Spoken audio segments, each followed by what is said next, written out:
Olá pessoal, eu sou o Rafael e estamos começando mais um episódio do nosso Literatura Apócrifa. Esse laboratório literário, onde o único limite aqui, de fato, é o da nossa imaginação, né? Aqui a gente reinventa clássicos da literatura sob as palavras de outros autores clássicos, com a ajuda, claro, da inteligência artificial. E hoje a gente vai trazer aqui um trecho de 100 Anos de Solidão, um livro magnífico do mestre colombiano Gabriel García Márquez, Prêmio Nobel em 82. Uma obra que vai tratar de solidão, amor, destino e ancestralidade com esse realismo mágico que é típico do autor. Tá? Então, como de costume, a gente vai trazer 3 vertentes distintas dessa obra. A primeira delas vai ser no estilo e como se o próprio a tivesse escrito, né? Então, vamos trazer aí no estilo de Bram Stoker, esse escritor irlandês, nascido em 1847 e autor de obras-primas como Drácula, né? Drácula é talvez seja o seu grande clássico aí. Na sequência, a gente vai ler esse mesmo trecho sob o estilo de Friedrich Nietzsche, filósofo nascido no Reino da Prússia, que é a atual Alemanha, no século XIX também, e mais precisamente ali em 1844. Tá? E por fim, esse mesmo trecho vai ser reinterpretado como Chaya Pinkasvina Lispector, ou melhor, Clarice Lispector, nascida na Ucrânia em 1920, mas naturalizada brasileira. Então, para esse episódio, eu escolhi esse trecho de 100 Anos de Solidão, que apresenta um Gabo criador de um universo lúdico, mas num mundo de realismo mágico que mistura o cotidiano ao extraordinário, né, de uma forma incrível. Esse livro realmente, de fato, é um dos meus preferidos aí. Vamos lá então, Gabo escreveu: Muitos anos depois, diante do pelotão de fuzilamento, o coronel Aureliano Buendia havia de recordar aquela tarde remota em que seu pai o levou para conhecer o gelo.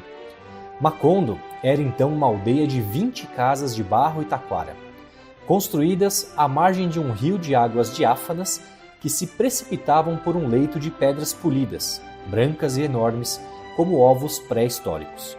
O mundo era tão recente que muitas coisas careciam de nome, e para mencioná-las se precisava apontar com o dedo. Todos os anos, pelo mês de março, uma família de ciganos esfarrapados plantava sua tenda perto da aldeia, e com um grande alvoroço de apitos e tambores, dava a conhecer os novos inventos. Primeiro trouxeram Iman, um cigano corpulento de barba rude e mãos de pardal, que se apresentou com o nome de Melquíades. Fez uma truculenta demonstração pública daquilo que ele mesmo chamava de a 8ª maravilha dos sábios alquimistas da Macedônia. Foi de casa em casa arrastando 2 lingotes metálicos e todo mundo se espantou ao ver que os caldeirões, os tachos, as tenazes e os fogareiros caíam do lugar. E as madeiras estalavam com o desespero dos pregos e dos parafusos tentando se desencravar. E até os objetos perdidos há muito tempo apareciam onde mais tinham sido procurados. E se arrastavam em debandada turbulenta atrás dos ferros mágicos de Melquíades. As coisas têm vida própria, apregoava o cigano com áspero sotaque. Tudo é questão de despertar a sua alma. José Arcádio Buendia, cuja desatada imaginação ia sempre mais longe do que o engenho da natureza, e até mesmo além do milagre da magia, pensou que era possível se servir daquela invenção inútil para desentranhar o ouro da terra.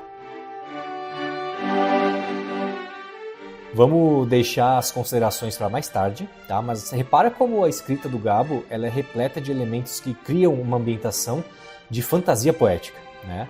E vai acabar gerando um clima de encantamento e mistério, mas ainda sutil. E para contrastar com essa imagem, eu escolhi trazer aqui uma reinterpretação de Bram Stoker, autor de Drácula, né? Claro que o mais interessante aqui é a gente perceber como esse universo de realismo mágico do Gabo vai se transformar em um mundo gótico e sombrio, enfatizando um ambiente de suspense e terror, tá certo? Então, Bram Stoker ele escreveria então: No longínquo crepúsculo de uma existência agoniada, quando o inexorável pelotão de fuzilamento se erguia implacável, o coronel Aureliano Buendia, à beira da morte, viu invadir sua memória a sombria e enigmática tarde da sua infância. Nesse dia fatídico, seu pai o conduziu rumo a um espetáculo glacial, que em meio à penumbra de Macondo, parecia um presságio de antigos horrores. Naquela vila remota, onde 20 casas de barro e taquara se agrupavam como vítimas de uma calamidade esquecida, um rio de águas translúcidas se precipitava num leito de pedras brancas e imensas, como os ossos remanescentes de criaturas pré-históricas. O mundo recém-nascido e desprovido de nomes exigia que cada mistério fosse apontado com o dedo trêmulo da incredulidade e do temor. Era no mês de março, quando as brumas da primavera se entrelaçavam com o outono do destino, que uma família de ciganos, vestidos em trapos e sombras, erguia sua tenda à margem da aldeia. Com um tumulto de apitos lancinantes e tambores que ressoavam como batidas do coração dos condenados, eles anunciavam os arcanos de novos prodígios, como preâmbulo a uma era de maravilhas e desgraças. O primeiro deles foi o ímã, trazido por um cigano corpulento, de barba espessa e mãos enrugadas como o carvalho centenário, que se fazia chamar Melquíades. Em uma demonstração pública, que mais parecia um ritual pagão, o enigmático andarilho invocava a oitava maravilha dos antigos alquimistas da Macedônia, fazendo com que 2 lingotes metálicos, forças indomáveis de um poder sombrio, despertassem uma fúria quase vivente. Os caldeirões, tachos e ferros, como se possuíssem uma animação diabólica, embrenhavam-se em um baile de desarraigamento, rangendo em agonia sobre o estranho feitiço. Até os objetos há tempos esquecidos como espectros de um passado maldito ressurgiam em desvairada fuga, contagiados pelo magnetismo horrendo de Melquíades, que proclamava com sua voz áspera e cheirando a mistério: as coisas possuem uma alma própria e basta despertá-la. José Arcádio Buendia, cuja imaginação fervilhava além dos limites da natureza e desafiava os confins do milagroso e do mágico, entrevia naquele calafrio de fantasia a possibilidade de usar tal engenho, embora inútil à primeira vista, para extrair do solo o ouro maldito que jaz escondido, como um perigo adormecido sob a terra de Macondo.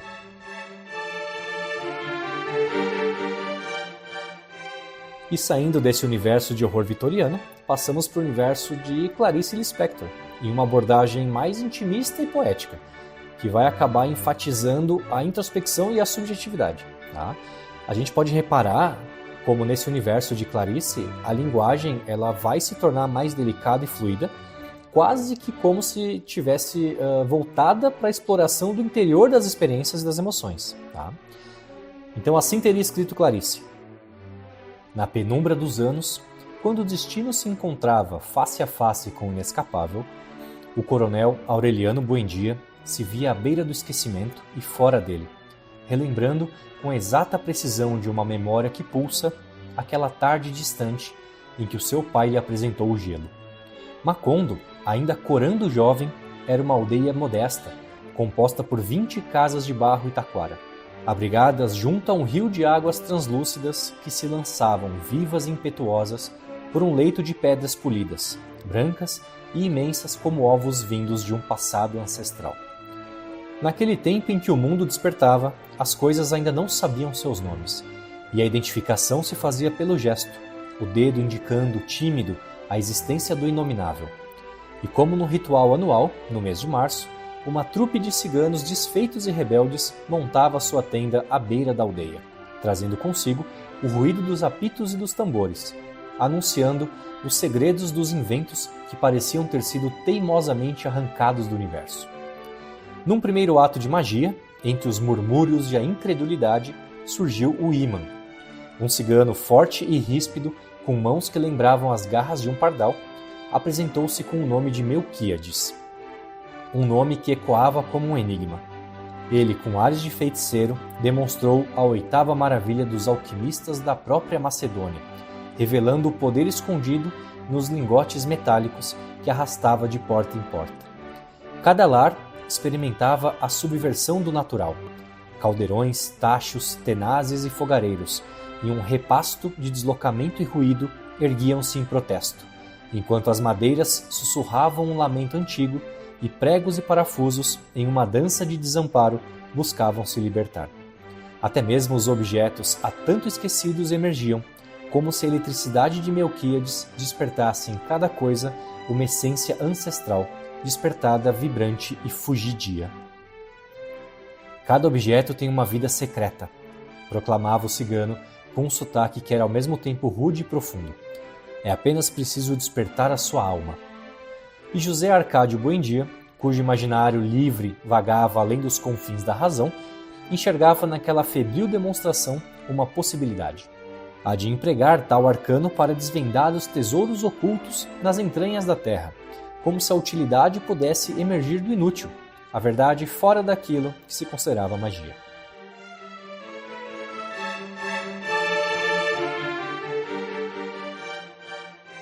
Então, da poesia de Clarice, a gente passa agora para o universo provocativo e crítico do alemão Nietzsche, que talvez assim o teria escrito.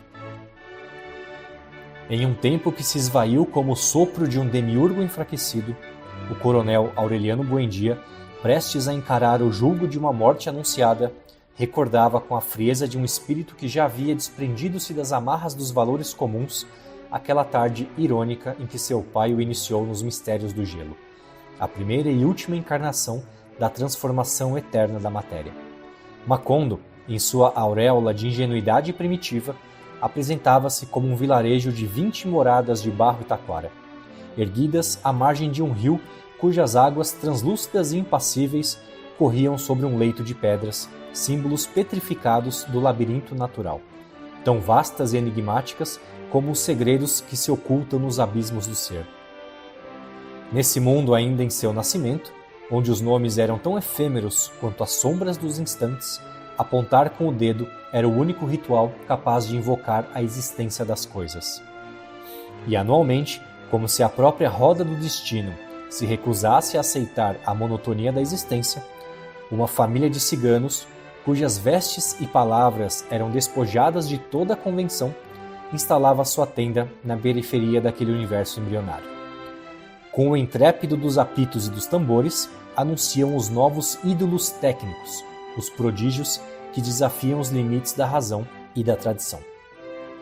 Nessa profana celebração, primeiro veio o ímã, não como meramente um objeto, mas como a metáfora suprema da vontade de poder que anima os ousados. Um cigano corpulento de barba áspera e mãos de fera, autodenominado Melquíades, exibia com selvagem convicção a que denominava a oitava maravilha dos alquimistas decadentes de Macedônia. De casa em casa arrastava seus lingotes metálicos, e o universo, em sua eterna ânsia de se reinventar, demonstrava, em um caos harmonioso, que os caldeirões, tachos, tenazes e fogareiros se rebelavam contra suas ordens, estalando como se os pregos e parafusos, em um grito de dor, quisessem se libertar do jugo do cotidiano. Até as coisas há muito esquecidas, enterradas no tecido do tempo, ressurgiam com a urgência de uma verdade reprimida, seguindo em turbilhão os ferros mágicos de Melquíades. Símbolo irônico de uma ciência que, em vez de servir ao homem, o subordina a uma nova ordem de instinto. Cada objeto, cada ser, possui sua própria essência, um grito silencioso que clama por despertar, vociferava o cigano, numa cadência áspera que lembrava os aforismos de uma vida além dos valores morais impostos.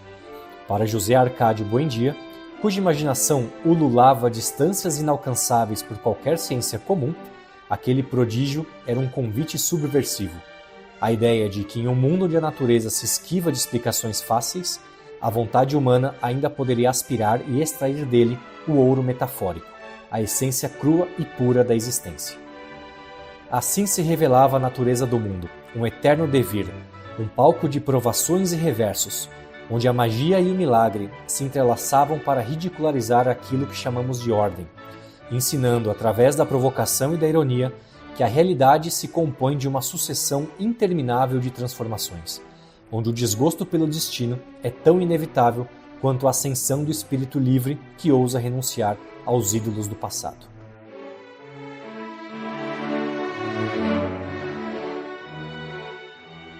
Bom, pessoal, então depois de ler e ouvir essas três obras-primas, né, só nos resta agora observar as particularidades de cada estilo e cada autor, né?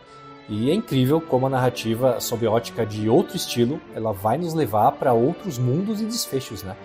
Que se tivessem continuação, certamente seriam bem diferentes, né? Por exemplo, quando o Gabo vai falar de Melquíades, ele o trata como um cigano corpulento, de barba rude e mãos de pardal. Já no estilo do Bram Stoker, essa mesma figura ela é materializada como um cigano corpulento, de barba espessa e mãos enrugadas como o carvalho centenário. Então, apesar de ambos terem apresentado ele como um cigano corpulento, Gabo vai fazer referência a ele como alguém de mãos de pardal, ou seja, né, alguém que expressa algo distinto, sim, é diferente, mas é bom e inofensivo. Palavras que o próprio Gabo utilizou para explicar essa intenção aos tradutores do livro. Tá? Já em Stoker, a barba ela sai de rude para espessa, e as mãos vão dar lugar para mãos enrugadas como o carvalho centenário. Aqui a gente já consegue ter um primeiro traço de por onde a obra do Gabo iria se ela fosse escrita por Stoker, né? A menção às rugas de um carvalho centenário vão trazer muito mais um vocabulário arcaico, né? Significativamente mais arcaico até, mas também vai materializar as imagens que vai levar a gente a enxergar uma espécie de presságio de terror, onde cada gesto, cada objeto vai parecer imbuído de uma força sinistra, né? E possivelmente amaldiçoada. Tá? E no meio desse contraste vai surgir Clarice e a sua poesia, né? Que ainda diferente, vai ter sim algumas nuances similares à escrita de Gabo, né?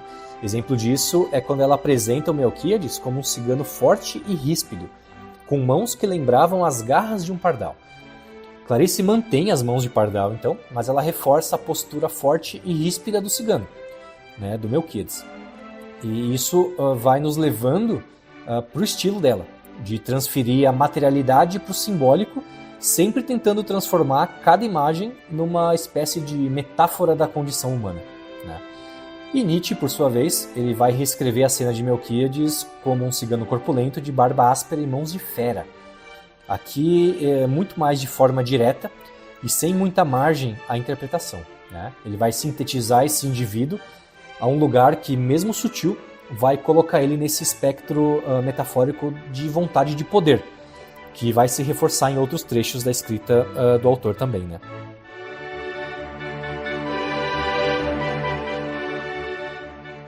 Então, gente, num resumo rápido, tentando aqui não ser tão repetitivo, né, a gente pode dizer que Gabriel Garcia Marques, Clarice Lispector, Nietzsche e Bram Stoker, eles vão exibir estilos literários, né, que, embora eles vão partir de um universo comum, que é o trecho que nós escolhemos, eles vão acabar se desdobrando em trajetórias radicalmente distintas, né?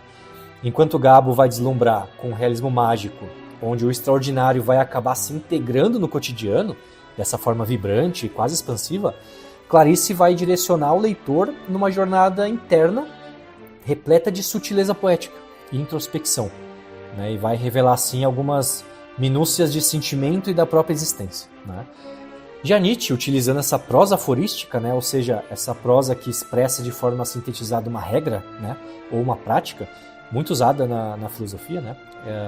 Vai desafiar os fundamentos da moral e da existência, quando ele transforma a narrativa em provocativos questionamentos filosóficos, estimulando então uma reavaliação constante dos valores que a obra original vai ter estabelecido, né? E aí em Stoker a gente mergulha nesse gênero gótico, explorando uma atmosfera de terror, onde o fenômeno sobrenatural e a decadência vão acabar convergindo para criar uma experiência emocional que vai mesclar fascínio e pavor. Então, cada autor, com a sua visão singular, vai transformar elementos semelhantes do imaginário em realidade literária profundamente distinta, tá? Seja por meio do encantamento coletivo, da introspecção profunda, da crítica existencial ou do horror arrepiante. E essa é a proposta desse podcast, né, pessoal? É fazer com que obras clássicas já postas possam ser reimaginadas de uma outra perspectiva, quase impossível, com estilos tão contrastantes, né? Então espero que você tenha gostado de ouvi-las, assim como eu gostei de criá-las, tá? Até o próximo episódio, onde a gente vai dar espaço criativo para o clássico Sítio do Pica-Pau Amarelo, do incrível Monteiro Lobato. Até lá!